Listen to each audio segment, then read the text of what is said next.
Il y a maintenant la propagation du coronavirus. Ça sème de plus en plus de panique, Michel. En tout cas, c'est en train de créer une commotion dans l'industrie du voyage. Ouais.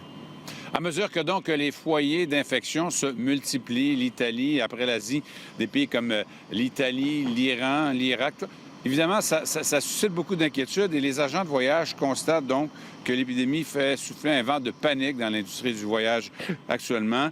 Les voyageurs évidemment, s'inquiètent. Ils sont très nombreux à vouloir annuler leur voyage. C'est le cas notamment des gens qui s'en allaient en Italie, où il y a des taux d'annulation importants. On parle de 70 d'annulation pour les gens qui s'en allaient en Asie. Alors, ce sont des changements importants et il y a ça aussi. Tous les vols où ils doivent faire une escale en Chine, il y en a beaucoup en Asie, évidemment, tous ces vols doivent être annulés.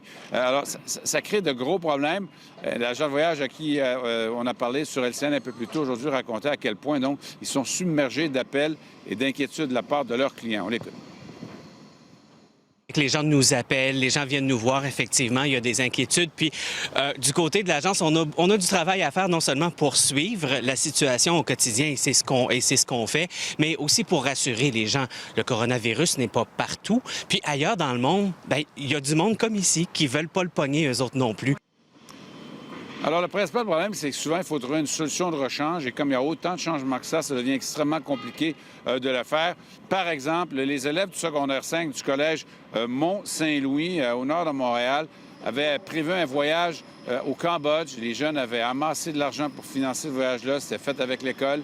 Et là, évidemment, on est obligé de l'annuler parce que, bon, il y avait une escale qui se faisait en Chine. Ça pose problème avec l'assurance.